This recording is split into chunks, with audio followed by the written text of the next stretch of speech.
Foods. What's happening? What do you mean? What do you mean? Oh What do you my mean? What god. do I mean?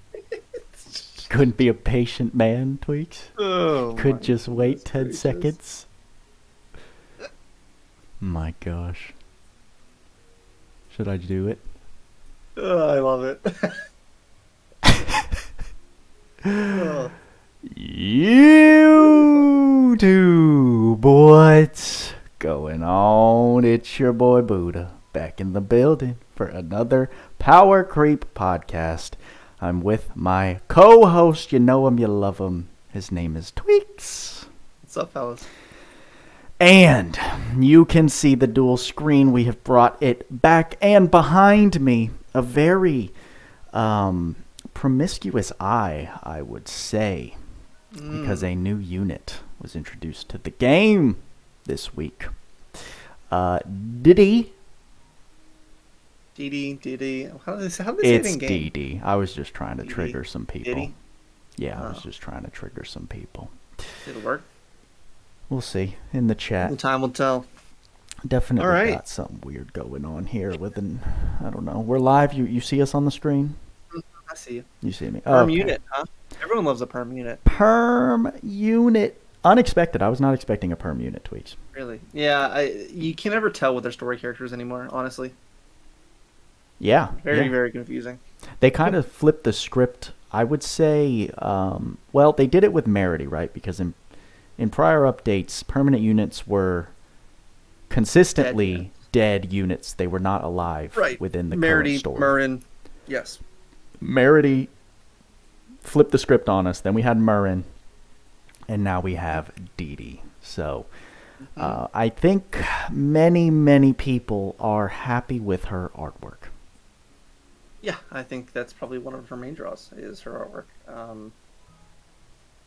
Yeah, she's hot. Like, what are you gonna do? What are you gonna do, boys? Unlucky. Or lucky, whatever if you got her. Yeah, good home screen unit. Very solid.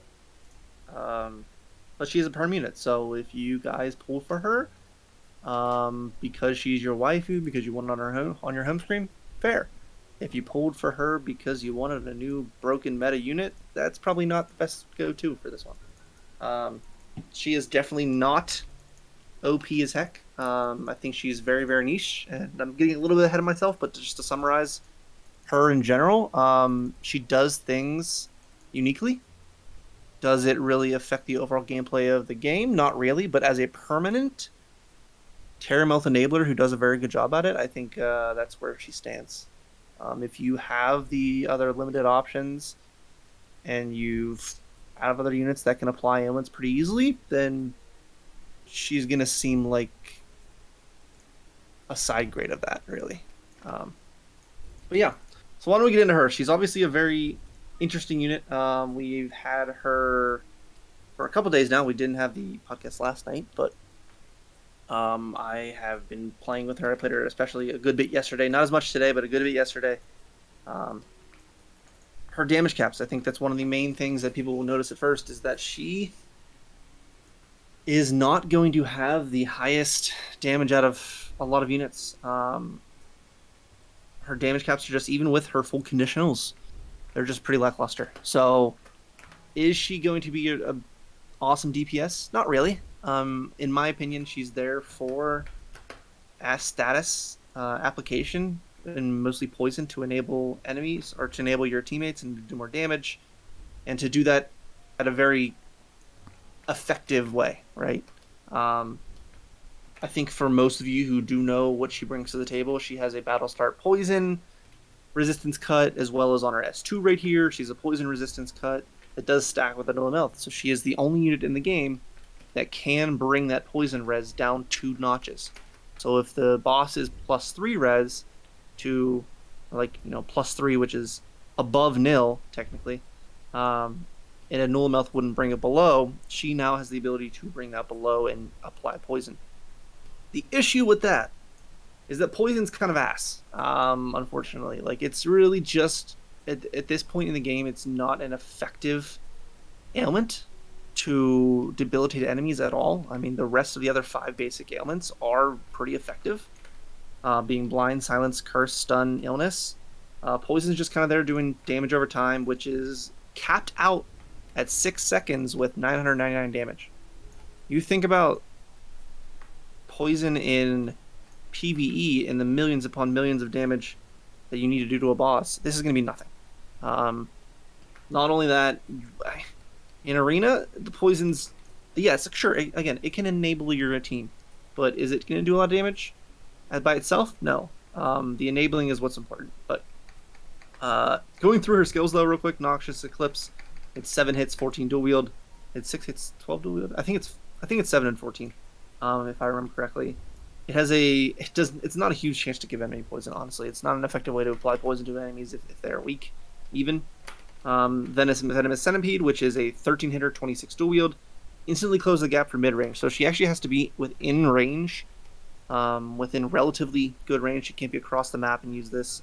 She will run a bit if she's too far away, but it's a very long animation, and it's not a guaranteed to cut the enemy poison resistance. I don't know why this doesn't say chance, because I felt when I was using it that it was not actually cutting every time. Sure, it's really not good DPS, in my opinion, for that skill. Toxic Burial, which is probably her best of the 3. Usually S3s are pretty powerful. Wide area dark combo attack around unit, chance to get poison and or illness. So this one's pretty cool. It is a very wide AoE that can hit a bunch of enemies at once, and has a chance to give poison and or illness. So the fact that she can apply poison on 2 of her skills and poison and illness on S3, yeah, okay. She doesn't need to be regular attacking to apply them. These are still very low chance. It's not per hit, it's per skill chances that she can apply these. It's not great. And the damage that's output of them, it's also not that great. So, I don't know. Poison is just not very meta right now. If we ever see a change in it to increase damage on it, to make it a more effective ailment at what it's supposed to do, like damage over time, then sure, it could be really cool. But as of right now, it's not. Now for a special Poison Bloom, powerful dark combo attack to one enemy. This is 49 hits, I'm pretty sure, if I remember correctly. Chance to give blind, silence, curse, and or deadly poison. This is her only way to give deadly poison, which was previously named Venom, if you guys have been around in the game. It was previously named Venom. They switched it to Deadly Poison, which is a T2 ailment. This is going to be something that is also not very effective. You would think a higher damage over time, cool, it's going to be even better than poison, but no, it's still capped at 999. It's still capped at 999 damage every 6 seconds. If this was uncapped or capped at, honestly, I don't know what cap would make it relevant. But as of right now, Deadly Poison is just an enabler, just like basic ailments. Basic poison for her. It really doesn't change much, honestly. As to her traits, we get some damage cap here. Dark damage caps, finest Belladonna. Battle start, give all enemies a cut poison resistance debuff. This is what we're talking about, but stacks with a little mouth. This -1. Dark damage enemies with poison or deadly poison, 30%. Dark damage cap plus 2,000. You're going to poison enemies if they're even partially resistant. If they're nil, you're obviously not going to, but anything below that, you're going to poison enemies. So this is probably more likely than not, this will be active when giving poison enemies. Poison again, dark damage cap plus 200. This, again, as we've seen before with other activations of, paranoia, that needs to be a new status ailment. No. Activating this requires you to just reapply the poison ailment, even if they already have it on there. So it's using her in a battle, and if you are maining her, this is going to be very, very easy to get to. That 2,000 cap. Phantasmal Veil, duration of status ailments given by unit plus 25%. This is obviously very good for units that do apply status ailments. A lot of bosses and enemies have a very fast recovery time for ailments, so she's going to need that. Damage taken from enemies with status ailments, minus 40%. Okay. Damage cutting, and when taking an attack, cut damage based on number of debuffs on enemy, max 40% at 10 debuffs. As you can see with the second trait, this is some big damage multipliers or damage mitigation multipliers. She needs this. That's the thing. She is not really going even with all of this in the rest of her kit, she's even with all of these damage mitigations, she still takes a crap ton of damage. She's not a super defensive unit. She's not a super physically mitigating unit. She has some of these mitigating passives, but it's not enough to make her really, really tanky. You'll need to put a lot of stuff on her to make her super tanky. As to her stuff she gets in her kit, let's go with set. Okay. She does get God Heal innate, which is cool because she does have auto advance circle. She does, you probably should give her Goddess Kiss. She's gonna have the MP to do some cool stuff with it if you need a healer, right? She'll have the MP, but she has some interesting passives here or some spells. Resist Poison, which I initially thought during her release was a passive, which would have been nice. Unfortunately, it's as a castable spell, and I hate it. So, we don't really have any battles that you're gonna need poison resistance for, and that's the thing with future proofing. Maybe this will become relevant later, but as in the current game format that we have now, this is pretty useless to me. Another Mouth for free is always good for her because she will and we need to drop all resistances by another one. And then Poison Drinker. So this Poison Drinker works as though she gives herself poison. So when activated, momentarily cut units poison resistance. Okay, give unit poison. If already poisoned, give deadly poison. So I don't know how much it actually momentarily cuts the poison resistance. There's no really way to check that unless that's data mined. But assumedly, if you're already poison nil, this will, like if you build her for poison nil, you will be able to activate this and also apply poison on yourself. So apply poison, and then if you already have poison, you use it a second time, it's going to apply deadly poison. The reason you would be using this is because she has some passives in her kit, which we will go to now, that give her advantages when she either has a status ailment on her or when she is poisoned or deadly poisoned. So we will get there in a second, though. Arcane up 4, critical up 3, advanced aim vitals, brute slayer, special boost. Slayer package is very nice. As we'll see in a bit, she has thaumaturging as well. The arcane ups and magic ups, she does scale pretty well off of intelligence for her physical attacks, so her regular attack and skills. So if you wanted to build her as an intelligence-based DPS, you absolutely could. That's how I would build her, and that's how I have built her. But she gets poison research and illness research innate, as well as corrosion fang. Poisonous research is obviously no surprise. Illness research is obviously no surprise because she can do that on her S3 as well. But for regular attacks, she will need these to effectively apply them, in all honesty. I am sad that she did not get more researches. Reason being, I wish she had stun research. And that's coming from a place of stun is very, very powerful in this game. Without it, ailment research or ailment users or ailment spammers are a bit lacking, in my opinion. Just having the option to use stun on people who are going to be wanting to spam ailments is good. Now, you, of course, can use Cactus Hammer on her if you feel like it, but just having that innate is one of the biggest reasons of why Mei Li, Master Thief Robin, I believe Foul, are all very good status producers because they actually have stun research innate. So, she doesn't have the most potent PvE researches at all. PvP, endless research is pretty goated, so I get that. But for PvE, not really. Corrosion Fang, of course, this is very nice to have for free. A nice little 20% damage boost as a debuff if she can apply this to enemies. Auto Advanced Circle, which we talked about. She is going to want MP. She is MP hungry when she's not really MP hungry, I should say. But if you want to use things like her spells over and over again, if you want to use things like Sharp Eyes, if you want to use things like Celestial Mass, this is a good option to have. Auto Haste, Auto Heal is cool because this will give her some survivability. Of course, this pairs well with Auto Advanced Circle, and this is what I mentioned before, bringing Goddess Kiss, just to keep her topped off. If she gets below that 30% threshold, it'll heal her back up as much as it can. I believe it's a 999 heal, or it's a full health heal. This will get her back up. So you definitely want to keep MP on her. Dark High Drive, Dark Attack Raise 3, Dark Crit Raise, cool. Terramouth 1 and 2. I'm surprised she didn't have Terramouth 3 here, honestly, because she's so heavy in ailments, but whatever, that's just a small gripe. Terramouth 1 and 2 for another 50% damage to enemies with status ailments. Terror Jail, which is minus 10% damage from enemies with status ailments. Thaumaturgy Ring, which we talked about before, is improving her intelligence. direction or intelligence implications into her physical attacks. Strong Remedy, which is another gives you more MP back every 6 seconds, as well as gives you another 25% SCT recovery when you're inflicted with status ailments, which obviously synergizes well with her poison drinker. Dual wield innate. Now this is important because she is going to want to apply ailments, and dual wield does that. Gives you 2 shots at it. On hit effects is of course doubled with dual wield because it now doubles the amount of physical hits. So yes, having this innate is perfect for her. Claw boost, claw mega boost. This is funny. This was her weapon of choice. And as we'll see in a bit, there's an equipment in the game that actually has a very, very good affinity for her. Decoy for free. I love that. Thrall of God. I don't ever use this.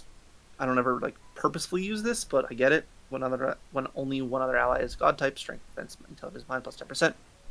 Wormbane Hex. This is cool. Unfortunately it's only one time only, but giving Curse and Spirit Ride to the enemy that defeats the unit once per wave. As long as they're not immune to Curse, it'll affect them. Or it's probably a chance, even if they're res. So at 0 resist, neither nil nor weak, it's probably guaranteed. But other than that, it might not be. And then Spirit Ride just halves all healing for the enemies. So this is the first time we've seen something like that. So it's at least interesting. Stinger. Yeah. Critical damage cap, I hate always, pretty much. Especially when it's only a little bit. I don't really care for 3,000 damage cap, in my opinion.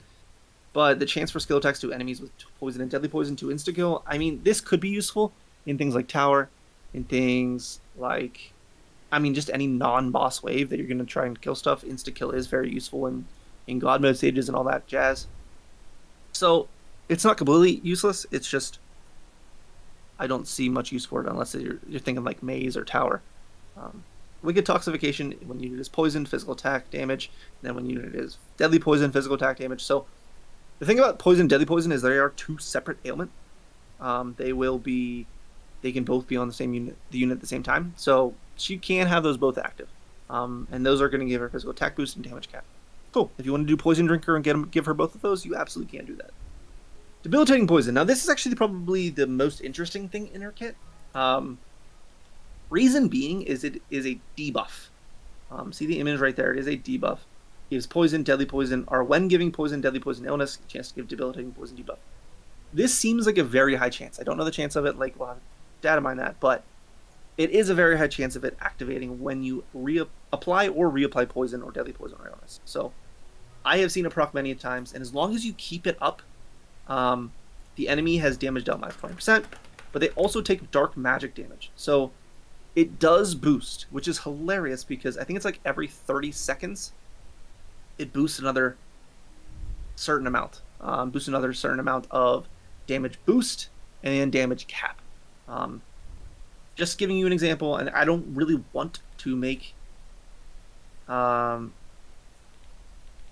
sit here for 3 minutes and watch this happen, but it goes from, I'm just giving you an example, from 23,000 is where her damage cap was, and for me, for building for dark magic damage, which is, building literally dark boost, dark high boost, dark mega boost, actually magic damage to make this effective, it activates every 2 seconds as a tick.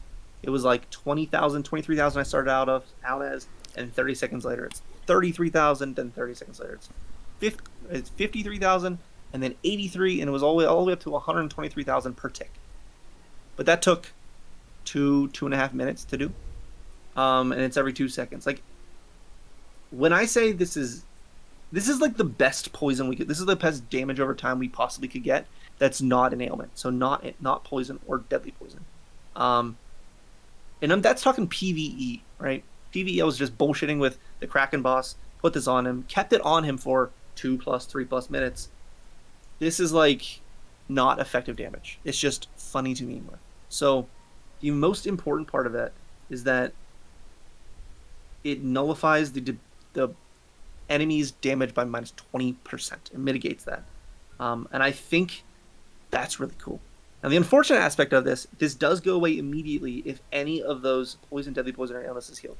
So in Arena, if you're jumping around and throwing debilitating poison on people, if they have an Emtheria, if they have a Sarah who's going to heal them one time only. Or even like a Murrin who instantly heals stuff for his teammates. Like, that's just going to immediately get removed. So, is it that effective? No. Is it fun to meme with? Absolutely. And I had some fun with it. But yeah, that's her kit. Her damage caps are not high. Her DPS is not high. She is mostly used as an ailment enabler, in my opinion, as well as an SCT battery if you have things like Honey Elixir, if you have things like Winter's Apple Pie, if you do have things like Goddess Kiss on her. She actually does some good physical damage, especially if you poison her. Now for weapons, this is what I was running on her yesterday and today. Venocleave, Malminster, Amulet of El, and Worldbreak Lobus. Okay, just preface this, going right back. Shadow's mentioning it. I know someone else mentioned in chat. The lack of paranoia, which is a skill that gives every new... Here's the thing. Every new ailment that you put on an enemy is going to give you 5 SCT. That's what things like Logia has, Melee has. I do forget. I think there's a couple other that have it.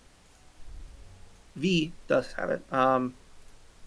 She basically thrives in reapplying poison or ailments. So maybe it doesn't synergize well with her. That's why they didn't give it to her. I do feel like they should have given her paranoia just to make her a little bit more effective. But it's, again, they kind of shafted her a little bit. But as to her equipment, her paid is actually interesting. The Malminster Zragja. I don't even know how to say that. How do you say it, please? I don't know, man. Don't worry about it. Dark Claw. Damage cap to enemies with status ailments plus 3,000. Okay, her cap still sucks even if you give that to her. Boost it. Physical attack damage based on int. Continuous aura effect. Okay. Yeah. Great. Another Thumb Treasuring. Auto aura. And more damage cap for her. Okay, it's useful. I don't think her physical damage itself is going to be crazy. So, whatever. Venocleave is probably my go-to for her in almost every situation. Because it not only does it give you 50% boosted damage to poison enemies, which she's going to fight all the time, but regular attacks also have a chance to poison an enemy. This is another poison research. So just further amplifying her effectiveness as a regular attacking ailment applicator. So this is what I would use on her. The Malminster Zragja is something that I actually have taken off of first rather than Venocleave, which is important to know that Venocleave is probably her best in slot. Amulet of El is fine. Roguelike Globus is just giving dark attack damage. Now her paid accessory. Forbidden Veil. Duration of status ailments given by unit plus 20%. Of course is very good. You would, if you're going to get any of these paids, of course I don't suggest spending to get a perm unit. But if you have already done that and won credentials, I probably still would get the weapon. And then second would get the accessory. But the accessory does give her a boost of stats and damage taken minus 20%. While she has a status ailment on top of her. So, again, synergizing well with Poison Drinker. But, here's the thing. How effective is her physical damage overall? Hold on a second. Tell us, Tweaks. It's not. That's the thing. It's like, I don't really need to go into it heavily, but it's just really not that effective. Her caps are still low. Even if you want to put all the boosts you possibly can on her, her DPS, the animation times of her skills are very slow. The best thing she can be used for, in my opinion, is enabling. Which means that, in my personal opinion, I'm sticking on Elder King Mask, I'm sticking on 2 Dark Weapons, and I'm letting her go to town on regular attacking. Because, watch this S2, how long this takes. We're capping, by the way. That's how much damage it did. Wow. She's not a blitzing DPS. Her S. Alright, let me poison them real quick since obviously I don't want to make this. Okay, so they are both poisoned. Great, that was very easy to apply. Awesome. No, they're not poisoned. Illness, poison, whatever. Let's attack the boss. Let's give him some STDs. Dude, can we just? Exactly. I agree with you, dude. Alright, we're gonna use Toxic Brain. Toxic Burial. Because this is the coolest skill of them all. As you can see, debilitating. Poison came up. Great, it's a debuff. We have poison everywhere. Great, awesome. Awesome. Right. So her physical DPS is just not that good. Where I would want to use her the most, okay? You guys are not going to probably have this stuff, but if you do, great. This is some insight into how to use her. Actually, you know, if you probably have this stuff, you probably were smart enough to snag V during the collab at least once. So, who knows? Hold on 1 second. Let me just find the things that I want to put on her. Poison resist poison. No, poison drinker. I have it sorted by skill cost. That's why I can't find anything. Honey elixir. Go to Goddess Kiss. Very nice. Boom booth. This is the power. Gone. Okay. Now, before we get in here, I'm not going to put this on her, but I would use, if I was to use her realistically in most of the scenarios that I would bring her into as a Terramelth enabler. Elder King Mask. This is an absolutely goated skill, or goated accessory. Like, legitimately forcing a unit that you're not controlling to only regular attack in order to apply ailments, to regen MP, to be your SCT battery, this is what you would put on them. So, I'm not going to put on them now, but if I was to use her as an enabler, I absolutely would.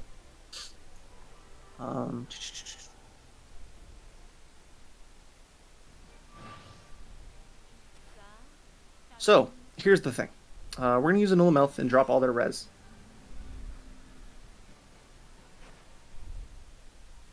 We are going to... I could use Council, but I'm going to rather use Poison Drinker. Use Poison Drinker twice. As you can see, both buffs are up. We have Poison and Deadly Poison. I'm going to use Honey Elixir on myself. And then we're going to regular attack.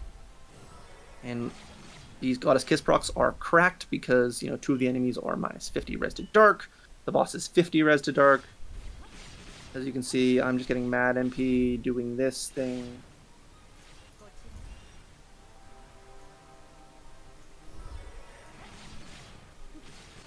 Cool. Very cool. They're all poisoned and, you know, it's great. 30,000 hits. Awesome. Just this S2 is just so freaking long. That's one of the longest. We talked about, like, Shift Nero's, like, S3 and how long it was. This is, like, twice. It feels like it. Maybe, like, 1.5. But still, yeah. It's super long. All for 13 base 13, hits. 26 hits, yeah. Cool. And like I mentioned before, and I don't think I won't... I guess we can do her special. It's the only way in her kit to apply Deadly Poison to any enemies. She can apply it to herself. Great, awesome. What she can't do is apply it to enemies unless she uses her special on a single target special. Why? What's the issue of not only making it maybe not the only source, but why not make it AoE? Like, I guess it just would have been too broken. I guess it would have been. It's not even guaranteed. Here's the thing about T2 ailments, Deadly Poison itself. An enemy can be... Look at this shit. Didn't even apply anything. Tough. We'll try the second time. Ain't gonna apply anything? Any ailments at all? Like, the chance isn't 100% on her special for anything. There we go. We got 3. Deadly Poison, Curse, and Debilitating Poison when Deadly Poison got hit. Cool. Could not care less, honestly. Is it another special that can apply ailments? It's like similar to Shift Goroth to be an enabler, a time stop enabler? Yes, that is one thing that I think it's probably useful for. But for damage for party spread AoE enabling, no, it's not. And it's not 100%. So one thing I just want to mention real quick is that there are places in the game where things are not going to be... Like, when you're thinking, oh, I can drop poison resistance by 2. Poison and a Nullamelth. Well, that's the thing. Aegis can code the enemies however they want. They can give enemies +4 resistance to poison. Like, ready. So, boss is still nil. So he's at least +3. By saying nil, we mean +2 or higher. In order to even apply poison, you'd have to drop below that. With the poison debuff up, he's still nil, which means he's at least +3. If we use a Nullamelth here, guess what? Well, first of all, You got I'm this. just hold on. Just give me 1 second. This boss likes to miss for no mouths, which is very annoying. I'm just gonna bring V and we're gonna make it happen. I believe in you. 1 second, because he applies it automatically on his buff or his debuff. I'm not sitting here and spamming a Nola Mouth to make it happen.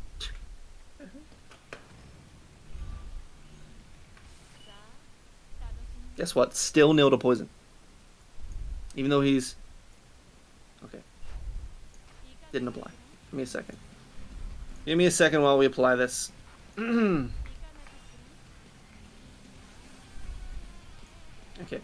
If this takes any longer, you're just going to take my word for it. I'm not doing it anymore. The boss is +4 to +4 to poison. So even though we can't drop it down another one, RNG is not in our favor.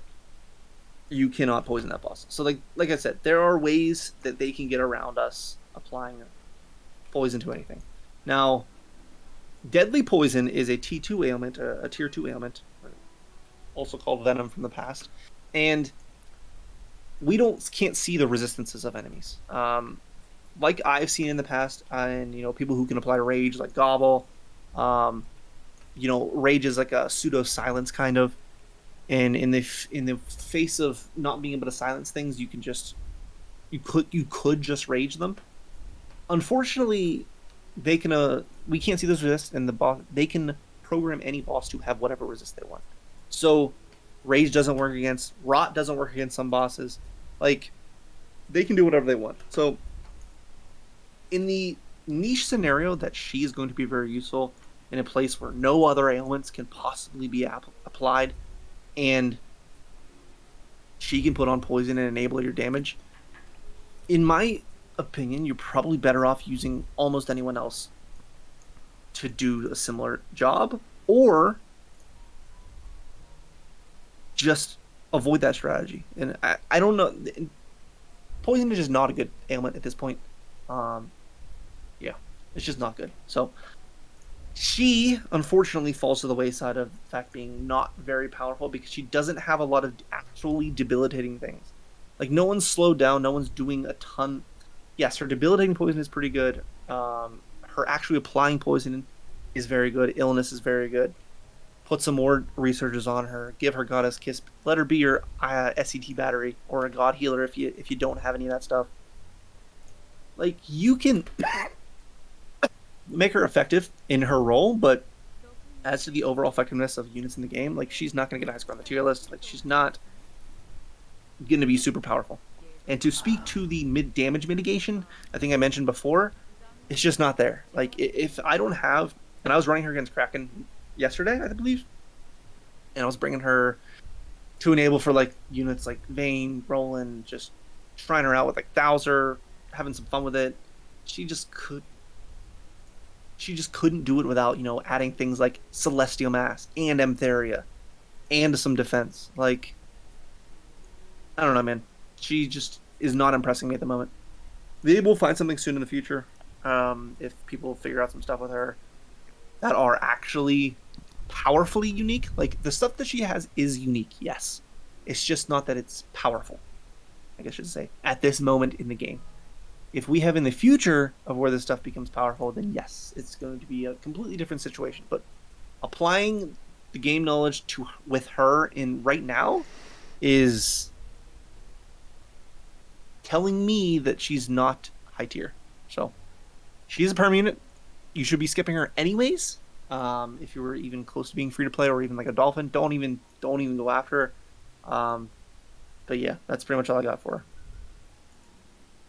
What do you got, Bids? Yeah. Yeah. She's a unit. Deal. She is a unit. That's not wrong. Okay, so to the arc, which I actually think is a lot better than her specifically. Antigod Samael. This is kind of interesting. It works similarly to her in the fact that she drops her own poison resistance. This does give poison resistance down. Of course, you probably would be using this on a real DPS alongside her if she's going to be poisoning a bunch of enemies to get that damage boost. During status ailments, physical attack damage cap plus 1500. Cool, that's during her... If the unit is poisoned or has any status ailments on themselves, that's when the damage cap happens. I mean, listen. Usable arc, yes, but you're going to be forcing poison on stuff, which isn't always the best strategy. Does it look cool? Yes, it does look very, very cool. I will give it that. If this ever comes into the game as a boss, that would be sick. But I think the places where it shines are actually the learnables as well as the AER. Learnables, poison counter, suck it.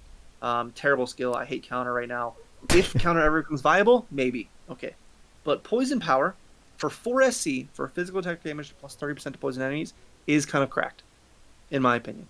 On a permanent SSR, a 30% physical attack damage boost for 4 SC, even if it's very niche and you need to have an enemy being poisoned, not just status ailments, that's very powerful. And is definitely something that I've been using when I've been running units alongside of DD. So that's pretty sweet. Corrosion Fang and Strong Remedy, of course, those are learnable on lower tier arcs. You can get those pretty easily, but if you want them on the same arc and learn them here, absolutely can. Two-handed spear boost, which we haven't seen any cap raise boost except for doppelhander boost. So this is cool that we actually have another one for a two-handed spear. Yeah, poison power, two-handed spear boost. Those are great. Arc Ether reward, Carius Mephitis spear. Physical attack damage plus 10%, damage to enemies with status ailments plus 20%. Dark spear. I actually really like this. Being a spear, being with the two-handed spear boost that we just saw on the arc itself. Dark spear. Again, if you're getting 10% physical damage as well as 20% overall damage to enemies with status ailments, that's pretty strong, honestly. I don't know if I'd use this over a lot of other physical attack damage weapons or damage weapons in general, but if you don't have a lot of the other stuff, this is pretty powerful, especially in a situation where you're using a DPS alongside of DD. So I think these are pretty effective. The arc, it's honestly a good SSR arc, just taking all things into consideration. Not bad, not bad. Foods. Here's the thing. What we got in this update, okay, I think it needs said. The mission list was cool. I actually already collected all mine today. So, for 14 days, we do get double the daily gems, which is sweet. As for the event, I believe we need to talk about. It's like a Vayne / DD event because Vayne didn't really have his own, I guess, and he was feeling left out.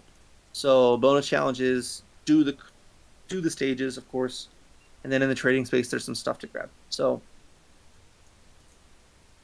we're looking at, prisms. I think there's God Relic shards already bought. Pretty standard of a shop nowadays, which is great because we actually do get some stuff. Let me see what I put down here. This is now Vayne's event stuff. There's some equipment that I bought. Yeah, God Relic Prism shards, premium gacha tickets, God Relic Prism shards, premium gacha tickets. And I will mention that these gacha tickets, as with every perm banner, those gacha tickets do have rate up on the perm unit and arc. So if you are free to play and you didn't want to spend any gems, you still don't have to. You still have a chance of getting them. As for the arc mission or the mission rewards, there's some stuff in there. I believe there's more gacha tickets, more prism shards. There's a couple equipment in here I believe I already snagged, but definitely do the event. Pound out the EVP if you can, and grab all the stuff from it. Tower's back, so definitely do that if you have a chance. Of course, I know many people do have trouble with floors in the 90s to 100, so definitely look up guides for those if you need to. As for the training, this is kind of cool. We do have Ether Field, which is an advanced version, kind of, I guess, of the other Ether events, except it's only done once a day. What you would want here is, hold on, give me 1 second. What you want to do here, and I already have all my arcs ethered, so this doesn't matter for me, is you do want to steal because it gives you a passive Ethereum, I should say. So I stole with Beast Hunter. Now I'm going to kill them all. And it gives you 10% guaranteed to every arc that you ran in this. So if you have 3 arcs in this, 3 units, 3 arcs, all 3 of those arcs are going to get 10% to the ether. I'm sure you guys have probably already seen this and done it. and heard about from the community that you should be running 3 arcs in this. But definitely a great place to level up your ether. See, we got an Ethereon, which can be used on any arc after this. So definitely be stealing during this quest. But yeah, it's basically the effect of 6 Ethereon, because 10% is 2 Ethereon for each of the 3 arcs. Cool. Unfortunately, that's only done once a day. I wish it was like a ticket thing where you could farm the event and grab stuff to do this over and over, but what can you do? Dude, I'm not sure what else there is there, honestly. Nothing besides what's to come and What's to come. that weird maintenance notice that Yeah. or not maintenance notice, I'm sorry. There is the fact that they are adopting that multiple restore when HP is low effects now Yes. stack. So this one, regarding changes to skills when, activate close to death. So what used to happen, which I think you guys have probably read this, I'm just going to summarize it. What used to happen is if you had Awaken and like from 0, let's say from 0 and Awaken active, or Set. not from 0, Awaken, or like a very passive, like I think Shift Lancel has a passive that activates at low HP. They use Caldina's arc trait as the example. Oh, that's what the example. All right, so regardless, multiple heals at low HP would activate at the same time, or multiple effects. But now they're moving on to the fact that there was a bug that they would now be stacking. You could do Awaken and Awaken 2 like on Adel, and they would proc it 2 different times. Like Awaken would be first and then drop to another 30% HP. Then Awaken 2 would activate, stuff like that. So they're adopting that, even though it was a bug. Which is cool. I think that's beneficial for the game. Not wasting those heals. Now, this also means that you're going to have to figure out if you're making the effort to try to make one of them proc, they activate in a very specific order. So you're going to have to play test that and see which one you might have to even take off to have an effect. Like, in my opinion, when I tested this, I did the Awaken 1, Awaken 2 on Adel, as well as I gave him the Holy Armor from the Casino, which had 3 separate heals. And it went Awaken 1, proc first, then Awaken 2, proc second, then all 3 of the other ones procced. They give for that. So they give the order weird. as it shows right there. Did you read it? I wasn't No. paying attention. They give the order. So activate in order of unit traits, passive skills, equipment traits, arc traits. That makes sense. Cool. So you're gonna have to work with that order.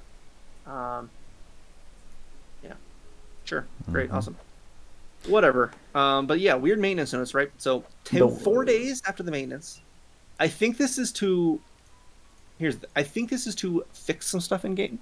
But I think a lot of us are like, is there a collab coming? Yeah, well, can you pull up the login bonus? Because that's what I meant to say. Weird login bonus that says get ready. Okay, get ready, login bonus. This? And it shows a big old date that I believe is weird. It's not a typical Last Cloudia date.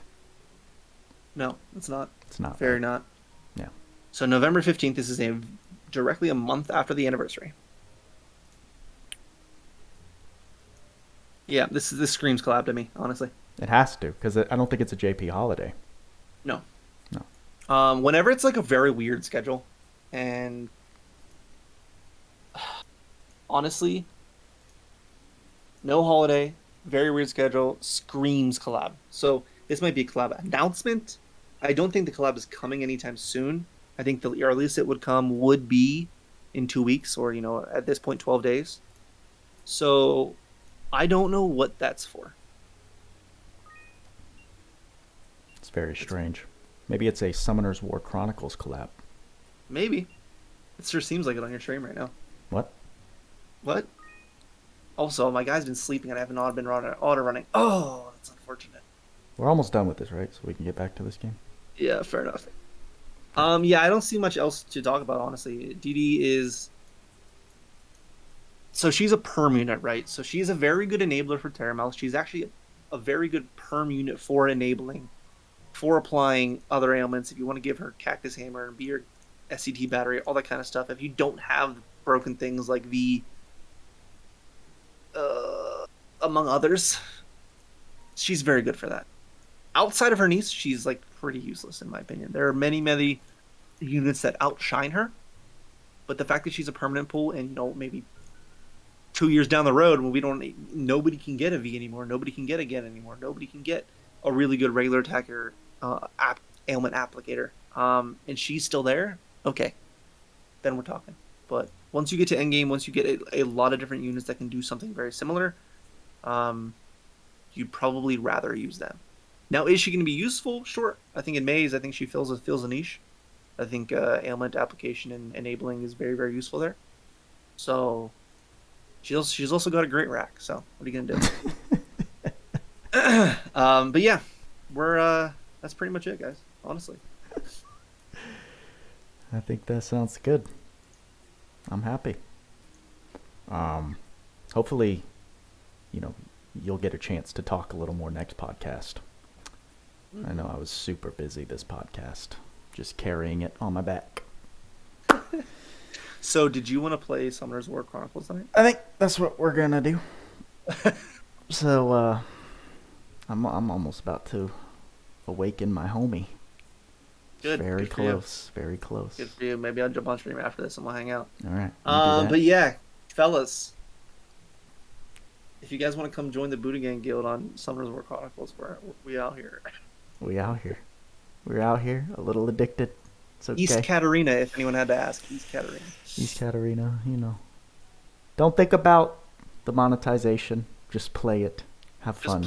I'm not even... dude, I can speak to that. Please don't worry about buying anything in that game. It's literally so toxic. But it's fun. It's a fun game. It's a fun game. So... Have a good time.